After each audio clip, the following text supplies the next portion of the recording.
तो welcome back to our YouTube channel concept rich classes. और मैं सजल गुप्ता आज आपका हार्दिक स्वागत अभिनंदन करता हूं अपने यूट्यूब चैनल पर, आपके यूट्यूब चैनल पर। यहां पर आज हम लोग क्लास 12th फिजिक्स के लिए magnetic effect of electric current के न्यूमेरिकल्स को हल करेंगे, यानी वैद्युत धारा के चुंबकीय प्रभाव के न्यूमेरिकल्स को हम लोग आगे अध्ययन कर रहे थे, उसी को कंटिन्यू आगे बढ़ाएंगे। तो आइए देखते हैं हम लोग कि किस टाइप के से प्रश्नों को हम कर रहे थे और किस आधार पर हम उनको हल कर पाएंगे। तो हम आपको जैसा स्क्रीन पर नजर आ रहा होगा, एक प्रश्न है कि 30 मीटर लंबे तार से एक 8 सेंटीमीटर व्यास की समतल कुंडली बनाई गई। यदि कुंडली में 6 एम्पियर की धारा हो तो इसके केंद्र पर चुंबकीय क्षेत्र कितना होगा। तो प्यारे विद्यार्थियों, सबसे पहले तो बात समझने का ये प्रयास करिए कि कहा क्या गया है। जिस तार से कुंडली बनाई गई है उस तार की लंबाई 30 मीटर है और कुंडली जो बनाई गई है उसका व्यास 8 है। तो अगर हमारे पास व्यास किसी का 8 है तो उसकी त्रिज्या 4 सेंटीमीटर हो जाएगी। तो एक फेरा यानी एक चक्कर, ये कुंडली कैसी होगी, वृत्त या वृत्तीय। तो इसका एक फेरा कितना बड़ा होगा, तो एक फेरा जो होगा वो 2 पाई आर लंबाई का होगा, यानी उसकी परिधि के बराबर। तो एक फेरे की लंबाई 2 पाई आर हो गई, जबकि तार की लंबाई आपको देखो कितनी दी गई है विद्यार्थियों, 30 मीटर। तार की लंबाई 30 मीटर है, तार बहुत बड़ा है। तो इस तार से तो इतने 4 सेंटीमीटर त्रिज्या वाले तमाम फेरे बन जाएंगे। तो जितने फेरे बन जाएंगे उनकी संख्या पहले पता करिए। तो उनकी संख्या पता करने के लिए हम लोग यहां पर क्या काम कर पाएंगे कि सबसे पहले अगर हम फेरों की संख्या निकालें तो कुल लंबाई बटे एक फेरे की लंबाई पता चल जाएंगे कितने फेरे लगे। जैसे रस्सी 100 मीटर लंबी है और आपको 5 मीटर का एक फेरा लगाना है, तो 5-5 मीटर के जब फेरे लगाओगे तो 20 फेरे लग जाएंगे, यानी कि कुल लंबाई बटे एक फेरे की लंबाई। तो कुल लंबाई 100, एक फेरे की लंबाई 5, 100 में 5 से भाग किया 20 आ गया। तो यहां पर अगर हम यहां फेरों की संख्या निकालें तो फेरों की संख्या वो हमारे पास कितनी हो जाएगी, सीधे सीधे कुल लंबाई बटे एक फेरा। तो कुल लंबाई है 30 और एक फेरा है 2 पाई आर, तो एन निकल आया और आर का मान 4 सेंटीमीटर है।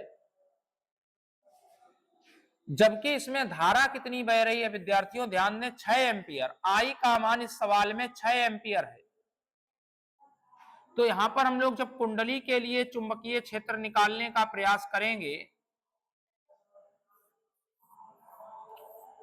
कुंडली के लिए जब हम चुंबकीय क्षेत्र ढूंढ रहे होंगे तो B बराबर सूत्र बनेगा μ0 बटे 2 एन आई बटे आर,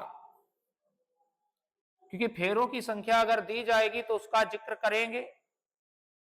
यहां पर हम लोगों को उत्तर मिल पाएगा 4 पाई μ0 का मान 10 की घात -7, एन का मान आप देख रहे हो 30 बटे 2 पाई आर, गुणे में आई का मान आप देख रहे हो 6 और बटे में है आर, तो पूरे आर का मान आर। ये वाला आर पहले देखो, ये वाला जो मान लिखा गया है 30 बटे 2 पाई आर वो एन का मान है, फिर गुणे में आई बटे में आर। तो यहां से देख पाओगे सीधे सीधे हम लोग अगर यहां कट करें तो पाई से पाई कैंसिल, 2 से 4 को कट करो 2 बार, तो ये हो जाएगा 6 18, 18 दूनी 36, तो 360 ये आ गया, घातें आ गई माइनस की 7 बटे आर, आर और आर मिलके आर स्क्वायर। तो आप देख पाओगे यहाँ पे आर का मान कितना है, 4 सेंटीमीटर है, जो कितना होगा 4 गुणे 10 की घात माइनस के 2 मीटर। तो ये हो जाएगा 4 गुणे 10 की घात माइनस 2 मीटर। इसका वर्ग कर देंगे, तो जैसे ही हम लोग वर्ग करेंगे तो ये मान आ जाएगा 360 घाते माइनस 7 बटे 4 का वर्ग 16, और यहाँ पे 2 घातों का वर्ग करेंगे तो घातें आ जाएंगी -4, तो 4 घातें यहां से हट जाएंगी, 16 से भाग कर लेंगे। जैसे ही 4 घातें ऊपर गई तो 4 घातें हो गई प्लस की, 1 जीरो यहाँ प्लस का, 4 जीरो ये प्लस के, प्लस की घातें हो गई 5। तो विद्यार्थियों यहाँ पर उत्तर हम देख पाएंगे ये बन गया 36/16, और ये 5 जीरो यहां से हट जाएंगे तो घातें बची माइनस की 2, 16 का पहाड़ा पढ़ोगे, 16 दूनी 32, बचा 4 हो गया 40, 16 दूनी 32, बचा 8 हो गया 80, 16 80, घाते माइनस की 2, और इसका मात्रक होगा टेस्ला, इसका मात्रक होगा टेस्ला या न्यूटन बटे एम्पियर मीटर या वेबर बटे मीटर स्क्वायर। तो उम्मीद करते हैं विद्यार्थियों आपको सवाल समझ में आया होगा। अब आते हैं हम लोग अगले प्रश्न पर। सवाल की जैसी स्थिति रहे आपको समझ में आ गया है, बहुत अच्छी बात। अगर कोई डाउट रह जाए तो आप कमेंट जरूर करिएगा, उस जो भी डाउट होगा उसको दूर करने का प्रयास किया जाएगा। या हम लोग जो वीडियो अभी बिल्कुल शुरुआती कार्यक्रम चला रहे हैं, तो जो भी उसमें आपके दृष्टिकोण से लगता है कि यह सुधार हो सकता है तो उस सुधार को जरूर बताइएगा। हम पूरा प्रयास करेंगे वो सारी चीजें सही हो जो हम लोग एक बढ़िया चैनल को चलाने के लिए हमें चाहिए। अब हमारे पास आप देख रहे होंगे स्क्रीन पर दूसरा प्रश्न है।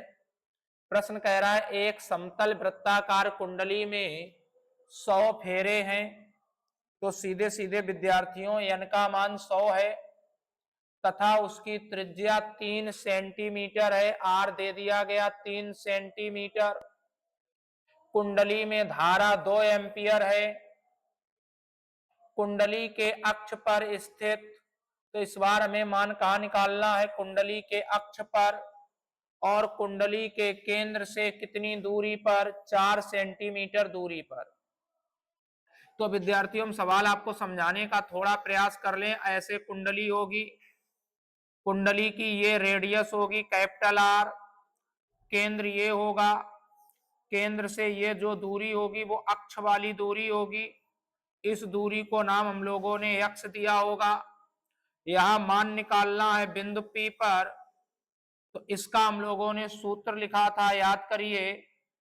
इसका सूत्र हम लोगों के पास था B बराबर, इसका सूत्र हम लोगों के पास था B बराबर μ0/2 और यहाँ पे I इंटू आर स्क्वायर बटे R square plus X square, और इतने की पूरे की पावर 3/2, पूरे की पावर कितनी, 3/2। यहां से हम लोग हल कर पाएंगे इसे, तो यहां देख पाएंगे, और अगर फेरों की संख्या दी जाएगी तो उसका और मल्टीप्लाई रहेगा। तो अब हम लोग अगर b का मान निकालें तो b का मान हमें कितना प्राप्त होगा, μ0/2 इसका मान होगा 2 गुणे 10 की घात -7, फिर इनटू में I, तो I का मान आप देखोगे कितने एम्पियर है, 2 एम्पियर I का मान आप देख पा रहे हो, तो हमारे पास 2 एम्पियर है। फिर हमारे पास है आर स्क्वायर, तो आर स्क्वायर का मान देखोगे, आर हमारे पास कितना है, त्रिज्या आपको दिख रही है 3 सेंटीमीटर, तो 3 सेंटीमीटर को अगर हम मीटर में बदल के लिखें तो 3 गुणे 10 की घात -2 इतने मीटर, और स्क्वायर है तो हम भी स्क्वायर करेंगे। और फेरे कितने हैं, n का मान है 100। अब आ जाएंगे इसके बटे में, इसके बटे में है आर स्क्वायर, तो आर स्क्वायर का मतलब है आर की वैल्यू है 3 गुणे 10 की घात -2 इसका स्क्वायर प्लस एक्स स्क्वायर, और यहाँ पर एक्स जो है वो ये वाली केंद्र से दूरी, तो एक्स का मान है 4 सेंटीमीटर, ये मीटर में हो जाएगा 4 गुणे 10 की घात -2 मीटर। तो एक्स स्क्वायर, तो एक्स की वैल्यू है 4 गुणे 10 की घात -2 मीटर, और इसका स्क्वायर करेंगे और पूरे का आर स्क्वायर हो गया, आर की वैल्यू इतनी, एक्स की वैल्यू इतनी, उसका स्क्वायर पूरे की पावर करेंगे तो 3/2। तो अब देखो हम लोग मान कितना देख पाएंगे, b बराबर ये 2 गुणे 2 4 हो जाएगा, 7 घातें माइनस की 2 घातें प्लस की, तो घातें हो गई माइनस की 5, 3 का वर्ग 9, 2 घातों का वर्ग 4 घातें बटे 3 का वर्ग 9, 2 घातों का वर्ग 4 घातें प्लस 4 का वर्ग 16, 2 घातों का वर्ग 4 घातें पूरे की पावर 3/2। अब b बराबर हम लोग फाइंड आउट करेंगे, ये ऊपर मान हो जाएगा 9 गुणे 4 36, घातें ऊपर माइनस की 9। यहाँ प्यारे विद्यार्थियों ध्यान देने का थोड़ा अगर प्रयास हम लोग ये कर लें तो यहाँ संख्या कितनी हो जाएगी, 9 गुणे 4 घातें 16 गुणे 4 घातें, तो संख्या हो गई 25 गुणे माइनस की 4 घातें, और पूरे की पावर 3/2 है। तो क्या हम 3/2 को ऐसे लिख सकते हैं, 1/2 गुणे में 3, घातों को 3/2, इसको लिख दिया 1/2 गुणे 3। 1/2 घात का मतलब क्या होता है, अगर किसी पर पावर 1/2 है तो उसका मतलब है उसका वर्गमूल अंडर रूट। तो इस संख्या का हम आसानी से वर्गमूल निकाल पाएंगे।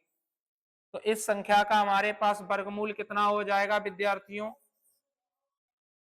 ये हो जाएगा 36 गुणे 10 की घात -9 बटे 25 का वर्गमूल 5, 4 घातों का वर्गमूल 2 घातें, और पूरे की पावर, अब हमारे पास वर्गमूल आ गया पावर है 3, तो ये नंबर हो जाएगा 36, घातें -9, संख्या हो गई 5 का वर्ग 1 25, 2 घातों का वर्ग 6 घातें, तो यहां संख्या मिल गई 36/1 25, और ऊपर घातें बचेंगी -9 -6, तो माइनस की 3 ऊपर बच गई। अब हम इस नंबर को यहां पर क्या कर लेंगे, यहां से मल्टीप्लाई कैंसिल कर देंगे। अगर हम कैंसिल नहीं कर पा रहे हैं तो ध्यान दें, आप क्या काम कर लोगे, 125 से इसको नहीं कट करना चाह रहे हो तो एक जीरो यहाँ प्लस का अपनी तरफ से लगा दीजिए। तो यहाँ ध्यान देंगे विद्यार्थियों, यहाँ ध्यान देना, अगर हम अपनी तरफ से यहाँ पर प्लस का एक जीरो लगाएं तो यहाँ पर भी तो यहाँ माइनस का एक जीरो लगाना पड़ेगा। यहाँ प्लस का एक जीरो लगाएंगे, अभी 3 घातें थी अब 4 घातें हो गई। 125 से पहाड़ा पढ़ लेंगे तो 125 से कट करेंगे तो 125 375 हो जाएगा। इसलिए यहाँ पर हम पहाड़ा जो जाएगा, एक संख्या जो भाग होगा 125 दूनी 250 हो जाएगा, और हमारे पास अब जो नंबर बचेगा वो 110 बचेगा। 110 बचेगा, दशमलव लगाएंगे 1100 हो जाएगा। फिर जो भाग जाएगा वो 8 बार जाएगा, 125 अट्ठे 1000, फिर 100 बचेगा, पुनः भाग 8 बार जाएगा, और घातें हो जाएंगी माइनस की 4। तो अब हमारे पास सीधे सीधे जवाब आ पाया, इतने टेस्ला इस चुंबकीय क्षेत्र का जो मात्रक होगा वो हमारे पास क्या होगा, टेस्ला, या न्यूटन बटे एम्पियर मीटर, या वेबर बटे मीटर स्क्वायर। उम्मीद करते विद्यार्थियों ये सवाल भी आपको समझ में आया होगा। अगर आपको कोई भी डाउट भ्रम कुछ भी रह जाए तो आप बेझिझक कमेंट करिएगा, पूछिएगा जरूर। हाँ, अगर आपने चैनल को लाइक शेयर सब्सक्राइब नहीं किया, बेल आइकन को नहीं दबाया ताकि आपको नोटिफिकेशन मिल सके, तो एक काम जरूर करें, आप क्लास को शेयर बहुत करें। जितना अधिक से अधिक हम इस परिवार में विद्यार्थियों को जोड़ सकते उतना अधिक से अधिक जोड़ने का प्रयास करें। तो आप ही सबका सहयोग है जिससे हम लोग एक बेहतर क्लास को बना पाएंगे। तो यहां पर अब हमारे पास आप प्रश्न देख रहे होंगे, एक दूसरा अगला प्रश्न है, 2L तथा 4L लंबाई के धारावाही चालकों को मोड़कर क्रमशः 2 फेरों और 4 फेरों वाली कुंडली बनाई जाती है। यदि दोनों कुंडलियों में समान धारा प्रवाहित की जाए तो केंद्र पर चुंबकीय क्षेत्र की तीव्रता का अनुपात क्या होगा। उम्मीद करते हैं सवाल समझ में आया होगा। सवाल यह है कि एक तार है जिसकी लंबाई पहले L है, इससे कितने फेरे लगा दिए गए, 2 फेरे। एक दूसरा तार है जिसकी लंबाई है 4L, इससे कितने फेरे लगा दिए गए, 4 फेरे।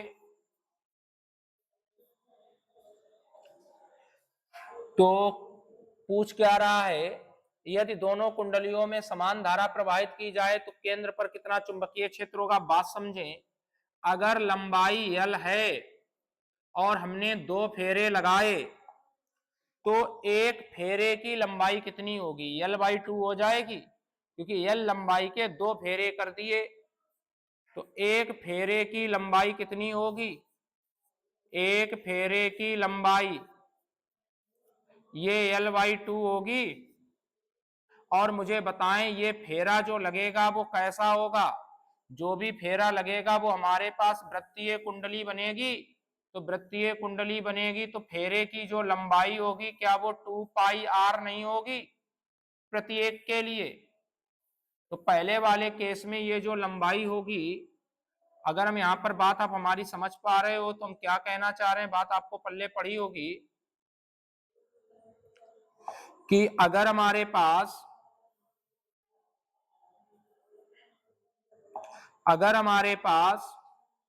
कोई तार है जिसकी कुल लंबाई L है, 2 फेरे लगाए तो उसकी लंबाई L/2 होगी।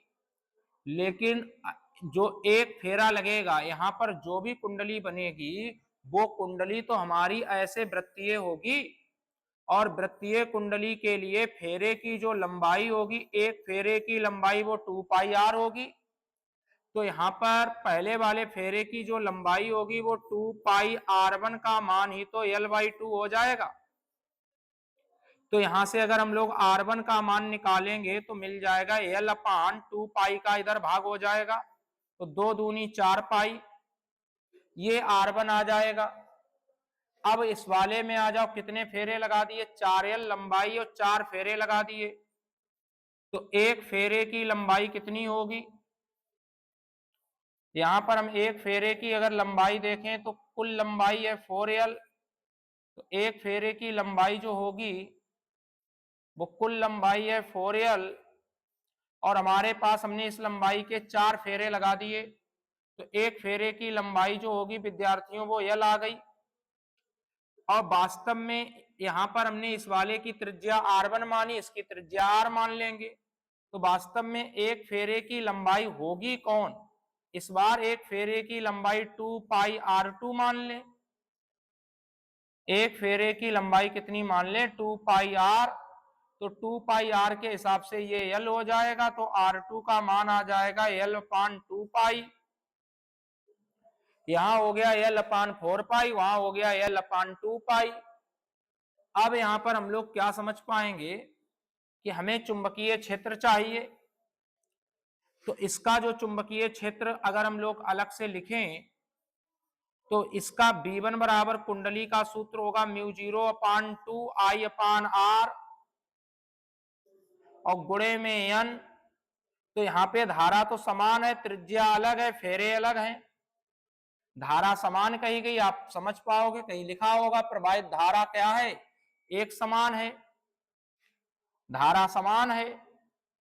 और इसका जो चुंबकीय क्षेत्र होगा वो कितना हो जाएगा, μ0/2I/R, लेकिन R दूसरा हो गया R2, और फेरे भी इसमें अलग हो गए, इसमें फेरे 2 हैं, वहां फेरे 4 हैं।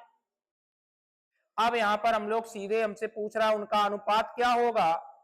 तो अब विद्यार्थियों अगर हम यहाँ B1 अनुपात B2 बताने का प्रयास करें तो ये कितना हो जाएगा, B1 अनुपात हम जब B2 बताने का यहाँ प्रयास करेंगे, इसको ऐसे लिख ले, तो B1 की वैल्यू हम लोग पुट करेंगे। B1 की वैल्यू हो गई μ0/2 I/R1। तो R1 की वैल्यू ये वाली उठा के रख दो, नहीं रखना चाहते मत रखो, R1 रखो। N1 का मान है 2 बटे B2 का मान रखो, तो B2 का मान है μ0/2 I/R2 इंटू N का मान है 4। तो ये आपके पास जो टर्म हम लोग कैंसिल कर पाएंगे, बहुत भली बात, ये खत्म, I से I खत्म, ये R2 ऊपर चला जाएगा, तो हमें जो नंबर निकल के आएगा वो आ जाएगा, R2 ऊपर हो जाएगा तो 2 टाइम्स R2 अपान 4 का गुणा यहां हो जाएगा 4 टाइम्स R1। यहां मान देखो कितना बन जाएगा, ये हो गया 1/2। R2 की वैल्यू बोलो, R2 की वैल्यू R2 के स्थान पे लिख लेंगे L/2 पाई, और R1 के स्थान पर लिख लेंगे L/4 पाई। पुनः विद्यार्थियों यहां कट कर लेंगे, तो पाई से पाई कैंसिल, L से L कैंसिल, और ये वाला 4 चला जाएगा ऊपर, तो ये हो जाएगा 4 और बटे में 2 दूनी ये कितना हो जाएगा 4। तो रेशियो आएगा 1/1, यानी B1 और B2 का जो रेशियो निकला, B1/B2 का जो रेशियो निकला वो 1/1 निकला, यानी B1 रेशियो B2, ये वैल्यू होगी 1:1। उम्मीद करते हैं विद्यार्थियों यहाँ आपको सवाल समझ में आया होगा। बहुत अच्छा सवाल है, समझने का प्रयास करोगे तो जरूर समझ में आएगा, और धीरे धीरे हम लोग अगर जुड़े रहते हैं बहुत अच्छा कर ले जाएंगे, बोर्ड एग्जाम के दृष्टिकोण से भी, एक अच्छी तैयारी के दृष्टिकोण से।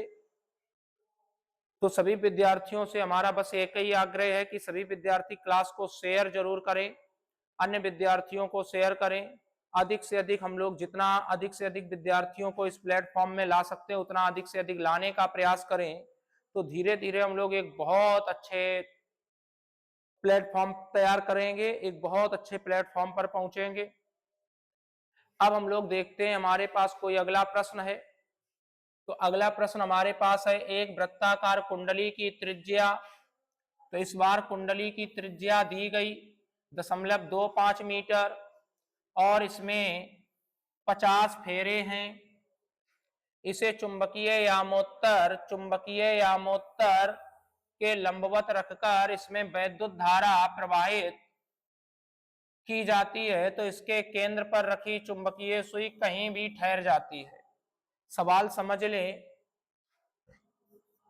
चुंबकीय यामोत्तर,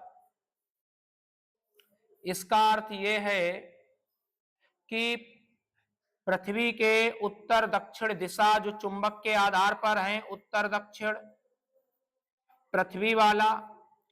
अब पृथ्वी का जो उत्तर दक्षिण है वो आपके पास इस दिशा में ऐसे हो गया, ये हो गया पृथ्वी का उत्तर दक्षिण।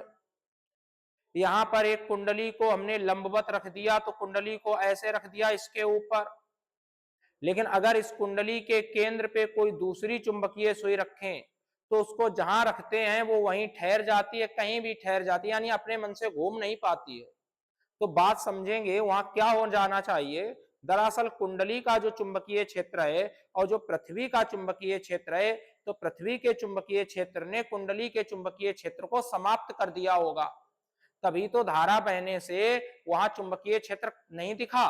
क्योंकि पृथ्वी का अगर चुंबकीय क्षेत्र हमारा जितना बाई इधर मान लीजिए है हमारे सीधे हाथ की ओर, तो कुंडली के कारण जो चुंबकीय क्षेत्र बना होगा, मान लो उसमें धारा ऐसे बह रही है तो उसका चुंबकीय क्षेत्र इधर चला गया होगा बाई ओर।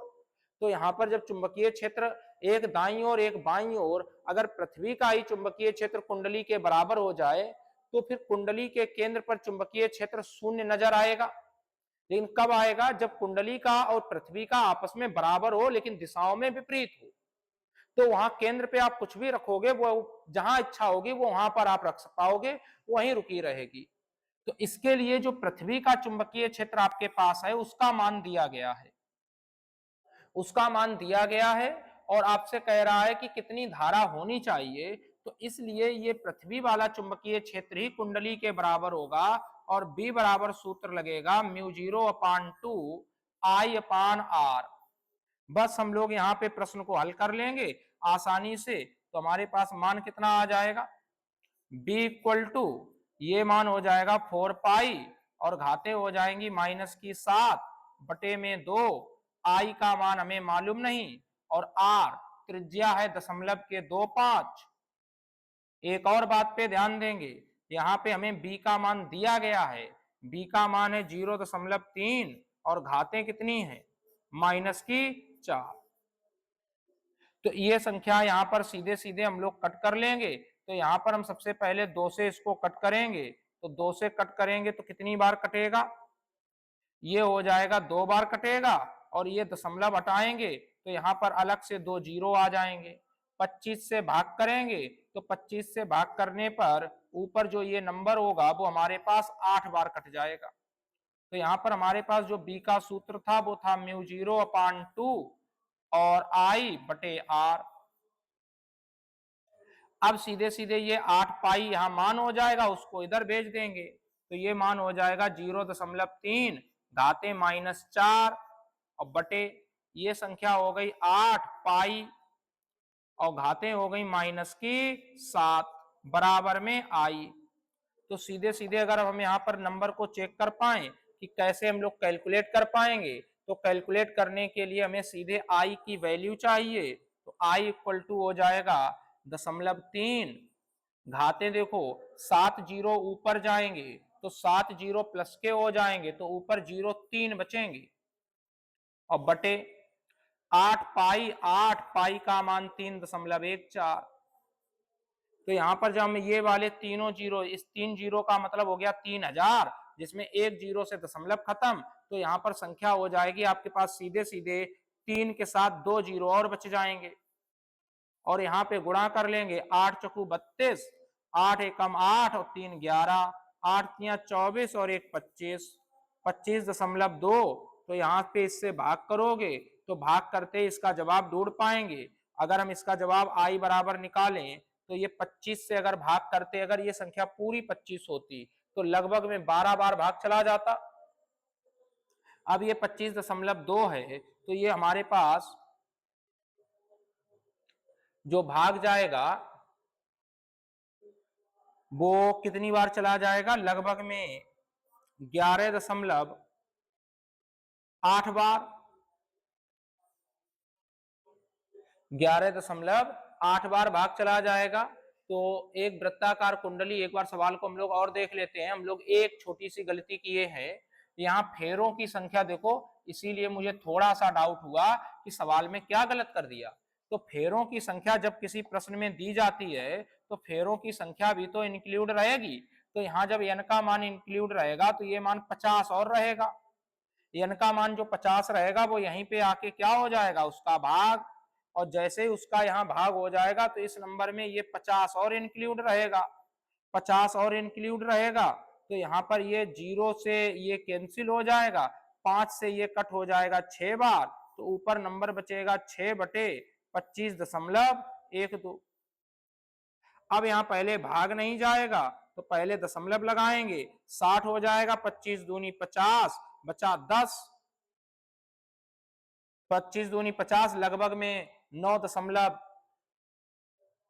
और 12 दूनी 24, तो 9 दशमलव लगभग 7 बचेगा, जिससे ये लगभग में 97 करीब हो जाएगा। 25 चकू लगभग में 4 बार भाग चला जाना चाहिए। तो सीधे सीधे हमारे पास जो नंबर तैयार होगा आई बराबर 0.24 एम्पियर धारा आ जाएगी। हम लोगों ने लगाते समय थोड़ी सी गलती ये की है और ये गलती पढ़ते समय नहीं होनी चाहिए। सभी विद्यार्थियों को भी और ध्यान देने की ये जरूरत है कि सवाल में फेरों की संख्या दी गई है, फेरों की संख्या दी गई है तो उनका रोल होगा और वो फेरे हम जब रखेंगे तो उत्तर हमारा इस सवाल में कितना आ जाएगा विद्यार्थियों, 0.24 एम्पियर। अब हम लोग आते हैं यहाँ पे अगले प्रश्न पर। अगला प्रश्न हमारे पास है, एक लंबे क्षैतिज तार को चित्र की भांति मोड़ा गया है वृत्ताकार लूप के केंद्र O पर उत्पन्न चुंबकीय क्षेत्र का परिमाण ज्ञात करें। तो देखो हम चित्र में थोड़ा आपको सुधार कर दें, ऐसे बना दे रहे हैं। तो ये जो चित्र बना के आपको बना के दिखाया गया है वो दरअसल ऐसे है कि यहाँ पर ये धारा, ये तार एक गया, इसमें धारा इस दिशा में है और ये हमारे पास क्या है, ऐसे तार को मोड़ा गया, मोड़ने के बाद इधर ले जाया गया, इसमें धारा ऐसे बह रही है। अगर आप समझ पा रहे हैं तो अच्छी बात, चित्र अब आपको दिखने लगा होगा। यहाँ केंद्र है, ये केंद्र O है, ये जो दूरी है वो आपको 10 सेंटीमीटर कही गई है, 10 सेंटीमीटर। और ये जो धारा है वो भी हमारे पास 10 एम्पियर है, 10 एम्पियर धारा है। अब यहां हम लोग समझने का प्रयास ये करेंगे कि इस सवाल में हमारे पास जो चुंबकीय क्षेत्र निकलेगा वो दो प्रकार की राशियों से निकलेगा। एक राशि तो हमारे पास तार है और दूसरी हमारे पास कुंडली है। आकृति की बात कर ले, राशि नहीं आकृति। तो तार के लिए हमने चुंबकीय क्षेत्र B1 मान लिया और कुंडली के लिए चुंबकीय क्षेत्र B2 मान लिया। तो परिणामी मान अगर दोनों B1 B2 एक ही दिशा में हो गए तो जोड़ देंगे, विपरीत दिशा में हो गए तो घटा देंगे। समझने का प्रयास करेंगे। धारा हमारी दाईं ओर ऐसे जा रही है दाईं ओर, तो धारा दाईं ओर जा रही है, धारा की दिशा में अंगूठा रखेंगे हमेशा और ऊपर मान निकालना है केंद्र O पे, तो ये उंगलियां बाहर आएंगी। तो बोर्ड में बाहर की ओर, अगर बोर्ड को हम लिटा दें तो आपकी कॉपी में कहां हो जाएगा, ऊपर की ओर। तो तार जो B1 के कारण इसका जो मान होगा उसकी डायरेक्शन कहां होगी, बाहर। अब कुंडली के लिए देख लें तो कुंडली में जो धारा है वो ऐसे घूम गई, तो धारा जैसे ही ऐसे घूमी, अगर हम धारा की दिशा में अंगूठा रखें और केंद्र पर उंगलियां रखें बिंदु O पे, तो धारा ऊपर हो गई, केंद्र उधर है, तो चुंबकीय क्षेत्र कहां जाएगा, अंदर की ओर। तो इस दूसरी कुंडली की वजह से, यानी इस फेरे की वजह से ये चुंबकीय क्षेत्र कहां आ जाएगा, अंदर की ओर। तो जब एक चुंबकीय क्षेत्र बाहर और एक भीतर है तो यहाँ B1 और B2 दोनों एक दूसरे के क्या हो जाएंगे, विपरीत। चलिए तार का सूत्र लिख दें। तार का सूत्र होगा B1 बराबर μ0/2 पाई और I/R, जबकि कुंडली का सूत्र होगा B2 बराबर μ0/2 और I/R। तो हम लोग इन B1 और B2 में अंतर क्या कर पाएंगे कि अगर हमें परिणामी मान देखना है, परिणामी कितना होगा, दो चुंबकीय क्षेत्र हैं तो परिणामी भी, अगर B1 B2 एक ही दिशा में होते तो जोड़ देते, विपरीत हैं तो घटा देंगे। लेकिन प्रश्न ये है कि किससे किसे घटाया जाए। जोड़ने में तो दिक्कत नहीं होती है, लेकिन घटाने में यह समस्या, किससे किसे घटाएं। तो बड़े से छोटा, तो यहां देखो, यहां बटे में 2 पाई आर है, वहां बटे में 2r है, तो ये वाला बड़ा हुआ क्योंकि इसका हर छोटा है। तो जब B2 बड़ा होगा तो परिणामी जो मान होगा वो होगा B2 माइनस B1, और B2 अगर बड़ा होगा तो परिणामी मान अंदर ही बचेगा क्योंकि B2 बड़ा है। अब यहां पर B बराबर हमारे पास जो मान दिखेगा B2 का मान μ0/2 I/R और B1 का मान μ0/2 पाई I/R। तो यहां पे हम लोग क्या देख लेंगे, कॉमन ले लो, μ0/2 I/R और यहां बचेगा 1 माइनस, यहां जब इतना सब कॉमन ले लिया तो यहां बचेगा पाई। अब देखो यहां पर कितना मान हम देख पाएंगे, मान हमारे पास कितना आ जाएगा विद्यार्थियों, B बराबर इतने का मान, इतने का मान 4 पाई, घातें कितनी -7 बटे में 2, आई का मान, आई का मान देखोगे आपको दिया गया 10 एम्पियर बटे आर। तो आप यहां पर देख पाओगे आर जो है वो 10 सेंटीमीटर है, और 10 सेंटीमीटर को क्या हम 0.1 मीटर कह पाएंगे, बिल्कुल कह पाएंगे। तो आर का मान 0.1 मीटर और ब्रैकेट, यहाँ पाई एलसीएम आएगा तो पाई इधर आ जाएगा, मान हो जाएगा पाई -1 बटे पाई। तो विद्यार्थी ये जब दशमलव हटाएंगे तो एक जीरो यहां आ जाएगा। अब हमारे पास जो मान बना वो कितना बना, इस पाई से ये पाई कैंसिल, यहां पर 2 से इस नंबर को कट करेंगे, कितनी बार कट होगा, 2 बार। तो b बराबर अब हम लोगों के पास कितना दिखने लगा, b बराबर हम लोगों के पास दिखने लगा 2 गुणे 10 की घात -7। चलिए यहां पर हम लोग थोड़ा एक और स्टेप हल कर ले रहे हैं। तो b बराबर हमारे पास दिखने लगा 2 गुणे 10 की घात -7।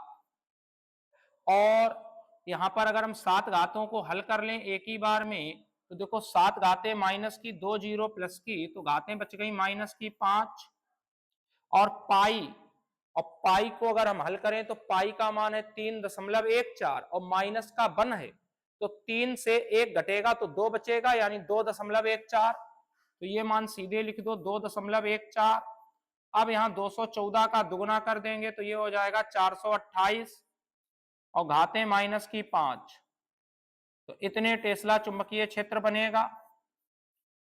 और इसकी जो दिशा होगी, इसकी जो डायरेक्शन होगी वो हमारी कहाँ होगी, जिधर ज्यादा वाला था। तो ज्यादा कहाँ था, अंदर की ओर। ज्यादा कहाँ था, अंदर की ओर। B2 बड़ा था, तो रिजल्ट भी हमारा B2 में आएगा।